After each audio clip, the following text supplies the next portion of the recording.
Chargeable expenses असा आहे, त्यामुळे चार्जेबल एक्सपेन्सेसलाच आपण डायरेक्ट एक्सपेन्सेस असं म्हणतो आणि म्हणून हे 50,000 रुपये या ठिकाणी चार्जेबल एक्सपेन्सेस हे याच्यामध्ये ऍड होतील. मग आता आपल्याकडे 3 एलिमेंट झालेले आहेत. पहिला एलिमेंट आहे तो म्हणजे मटेरियलचा, दुसरा एलिमेंट आहे तो म्हणजे लेबरचा आणि तिसरा एलिमेंट आहे तो म्हणजे एक्सपेन्सेसचा. मग direct material, direct labour plus direct expenses is equal to आपण काय म्हणतो तर प्राइम कॉस्ट असं म्हणतो. आणि म्हणून आपली प्राइम कॉस्ट किती येणार 3,70,000, ज्याच्यामध्ये मटेरियल 2,50,000, लेबर 70,000 आणि डायरेक्ट एक्सपेन्सेस किती 50,000. टोटल किती झाले आपली प्राइम कॉस्ट 3,70,000. आता प्राइम कॉस्ट नंतर जर तुम्ही इथे फॉर्मॅटकडे पाहिलं तर आपल्याला काय ऍड करायचे असतात फॅक्टरी ओव्हरहेड्स. मग आता क्वेश्चन मध्ये बघा फॅक्टरी ओव्हरहेड्स किती दिलेत ते. तर इथे असं म्हटलंय फॅक्टरी ऑन कॉस्ट आणि ते किती सांगितलंय 20% ऑफ प्राइम कॉस्ट. आता 20% ऑफ प्राइम कॉस्ट म्हणजे काय, जेवढी तुमची प्राइम कॉस्ट आहे त्या प्राइम कॉस्टच्या किती टक्के 20%. मग आता आपण फॅक्टरी ओव्हरहेड्स काढणार आहोत 20% ऑफ प्राइम कॉस्ट. मग आपली प्राइम कॉस्ट किती आहे बघा 3,70,000. मग आपण हे काढण्यासाठी 3,70,000 गुणिले 20%, हे जर तुम्ही केलं तर आपल्याला किती आन्सर येणार आहे 74,000. आणि म्हणून आपली फॅक्टरी ओव्हरहेडची जी अमाऊंट आहे ती किती आहे 74,000. And therefore the factory overhead which is 20% of prime cost is 74,000. येते लक्षात.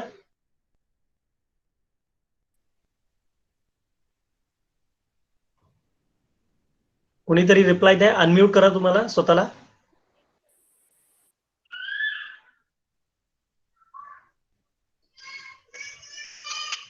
पुढे जायचंय आता. Okay sir. Yes sir. Okay. आता जर तुम्ही पुन्हा एकदा फॉर्मॅटकडे पाहिलं तर फॉर्मॅटमध्ये आता आपण फॅक्टरी ओव्हरहेड्स ऍड केलेले आहेत. तर फॅक्टरी ओव्हरहेड ऍड केल्यानंतर आपल्याला या ठिकाणी काय ऍड करावं लागतं तर opening stock of work in progress. गेल्या क्वेश्चन मध्ये opening stock of work in progress नव्हता, या क्वेश्चन मध्ये दिलेला आहे. तर आपण आता ऍड काय करणार आहे वर्क इन प्रोग्रेस. या ठिकाणी आता बघा opening stock of work in progress हे तुम्हाला इथे 35,000 रुपीज ही अमाऊंट तुम्हाला या ठिकाणी दिसते opening stock of work in progress. आणि याच्यामधूनच आपल्याला क्लोजिंग स्टॉक हा काय करावा लागेल मायनस करावा लागेल. इथे तुम्ही बघू शकता less closing stock of work in progress. आणि मग ओपनिंग स्टॉक मधून जर तुम्ही क्लोजिंग स्टॉक मायनस केला, बघा इथे आपल्याकडे 74,000 ही फॅक्टरी ओव्हरहेड्स होते, त्याच्यामध्ये ओपनिंग स्टॉक 35,000, मग आपली 3,70,000 प्लस 74,000 प्लस 35,000, तर आपली टोटल किती झाली होती 4,79,000. आणि ह्या 4,79,000 मधून आपण जर 48,000 मायनस केले, बघा 4,79,000 minus 48,000, then you will get the amount of rupees 4,31,000. So this 4,31,000 is being called as an factory cost. इथे बघा फॉर्मॅट मध्ये आपण म्हटलंय फॅक्टरी किंवा त्याला दुसरं नाव काय आहे works cost. Now after factory cost we have to add the administrative overheads. Now if you look at the question here, the general and administrative expenses are 4% of factory cost, and therefore general and administrative expenses 4,31,000 multiplied by 4%, that is 4 divided by 100. So here for this 20 cancel, 4 into 0 is equal to 0, 4 into 3 is 12, 1, 4 by 4 16 plus 1 17. So here the general and administrative expenses are rupees 17,240. So here you can see 4% of factory cost 17,240. 31,000 multiplied by here 4 percent, that is 4 by 100. 2020 cancel, 400, 4 is 1, 1 into 4 is 4, 4 into 3 is 12, rest 1, 4 into 4, 16 plus 1, 17, that is 17,240 rupees. Now, once you add the general and administrative expenses, you have to add the opening stock of finished goods. And here the stock of finished goods is 40,000. So here you can add the opening stock of finished goods rupees 40,000. And from this opening stock, we have to minus the closing stock, that is 55,000. Here, if you minus the 55,000, so the cost of production was rupees 4,48,240 plus 40,000 minus 55,000. You will get the cost of goods sold rupees 4,33,240. आता इथे बघा administrative expenses हे आपले 17,240 आहेत. Factory cost 4,31,000 मध्ये जर तुम्ही 17,240 add केले तर तुम्हाला काय मिळणार आहे, तर कॉस्ट ऑफ प्रोडक्शन. एकदा का आपल्याला कॉस्ट ऑफ प्रोडक्शन मिळाली की त्या कॉस्ट ऑफ प्रोडक्शन मध्ये आपल्याला काय ऍड करावं लागतं, तर opening stock of finish goods. आणि त्यामुळे इथे आपण ऍड काय केलाय, opening stock of finish goods 40,000. मग 4,48,240 अधिक 40,000 म्हणजे 4,88,240.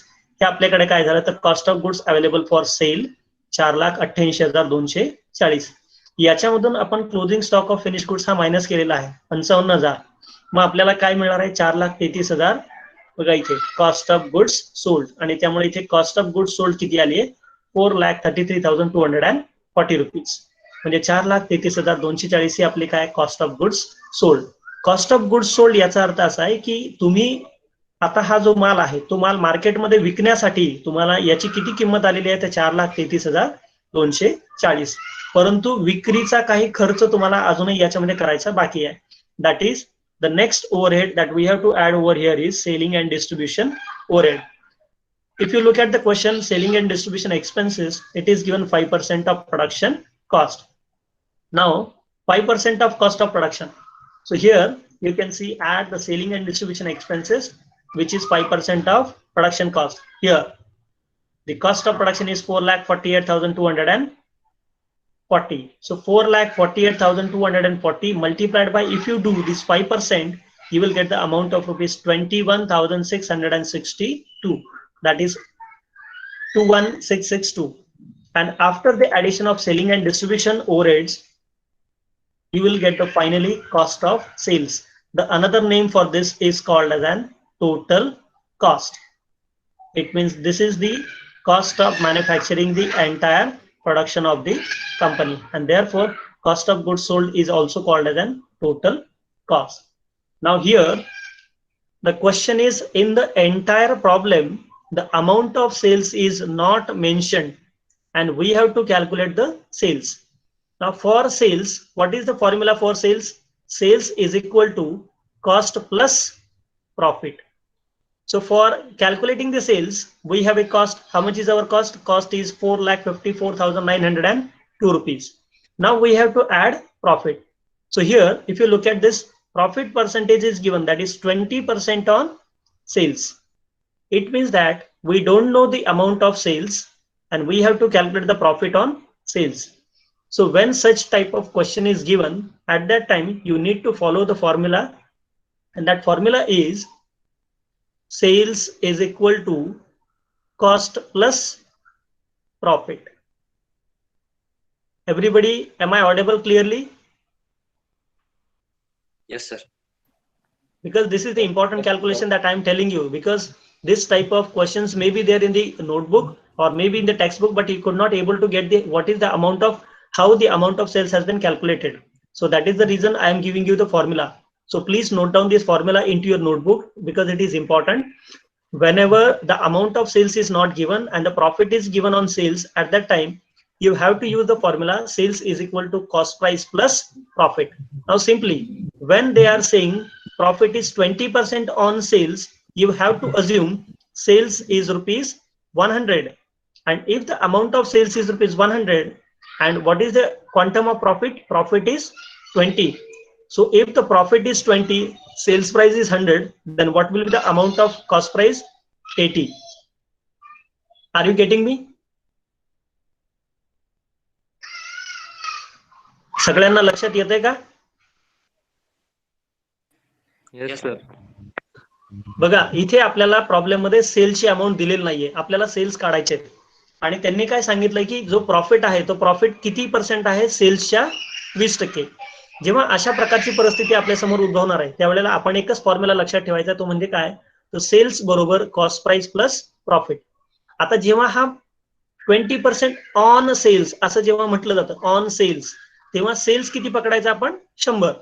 मग जर सेल्स 100 असेल आणि प्रॉफिट किती आहे 20 आहे, तर कॉस्ट प्राइस किती झाली आपली 80. मग आता आपण असं इक्वेशन मांडू शकतो, आपल्याकडे कॉस्ट किती आहे बघा इथे, टोटल कॉस्ट 4,54,902. मग जर कॉस्ट ही 4,54,902 असेल टोटल कॉस्ट, तर ही कितीच्या बरोबर आहे, तर 80च्या बरोबर आहे. येते लक्षात? हॅलो. Yes sir. म्हणजे या ठिकाणी आपण बघितलं sales is equal to cost price plus profit आहे. जर सेल्स 100 असेल आणि प्रॉफिट जर 20 असेल तर कॉस्ट प्राइस किती असणार आहे, 80. मग इथे आपली टोटल कॉस्ट किती आली आहे, 4,54,902. म्हणजे ही कितीच्या बरोबर आहे, 80च्या बरोबर आहे. मग जर आपण 4,54,902 ला 80 ने जर आपण डिवाइड केलं आणि जर 100 ने आपण त्याला मल्टिप्लाय केलं तर आपल्याला काय येणार आहे, टोटल अमाऊंट ऑफ प्रॉफिट येणार आहे इथे, सॉरी सेल्स येणार आहे.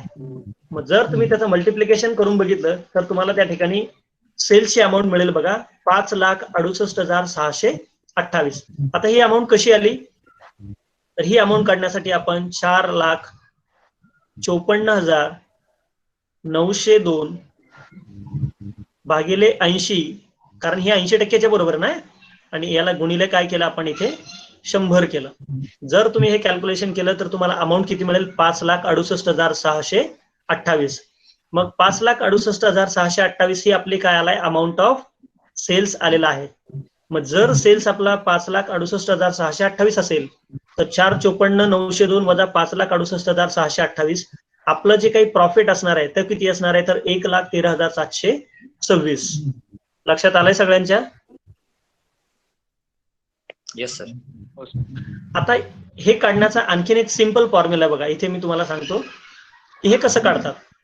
जेव्हा प्रॉब्लेम मध्ये प्रॉफिट हा 20% ऑन सेल्स असं दिलेलं असतं बघा, प्रॉफिट इज 20% ऑन सेल्स, तेव्हा नेहमी लक्षात ठेवायचं आपला जो प्रॉफिट आहे, सेल्स तर माहिती नाहीये, मग अशा वेळेला काय करायचं आपण, जेव्हा 20% ऑन सेल्स दिलेलं असेल तेव्हा नेहमी लक्षात ठेवायचं तो 25% ऑफ काय असतो, कॉस्ट असतो. हे इक्वेशन फिक्स आहे बघा, याच्यामध्ये बदल होत नाही. जर प्रॉब्लेम मध्ये असं म्हटलं असेल की प्रॉफिट हा 20% ऑन सेल आहे तर याचा अर्थ तो 25% ऑफ काय असतो, कॉस्ट. मग जर तुम्ही 4,54,902च्या 25% काढलं तरी तुम्हाला प्रॉफिट किती मिळेल, 1,13,726 मिळेल. मग जर तुम्ही जर हे बरोबर 1,13,726 काढले तर तुमची सेल्स अमाऊंट ही पुन्हा एकदा तुम्हाला 5,68,628 मिळणार आहे. आलं लक्षात? हा प्रॉब्लेम मी ग्रुपवरती पण टाकणार आहे, मॅक्झिमम मुलांनी हा प्रॉब्लेम सोडवायचा आहे आणि घरी पण याला सोडवण्याचा प्रयत्न करायचा आहे. समजलं इथपर्यंत?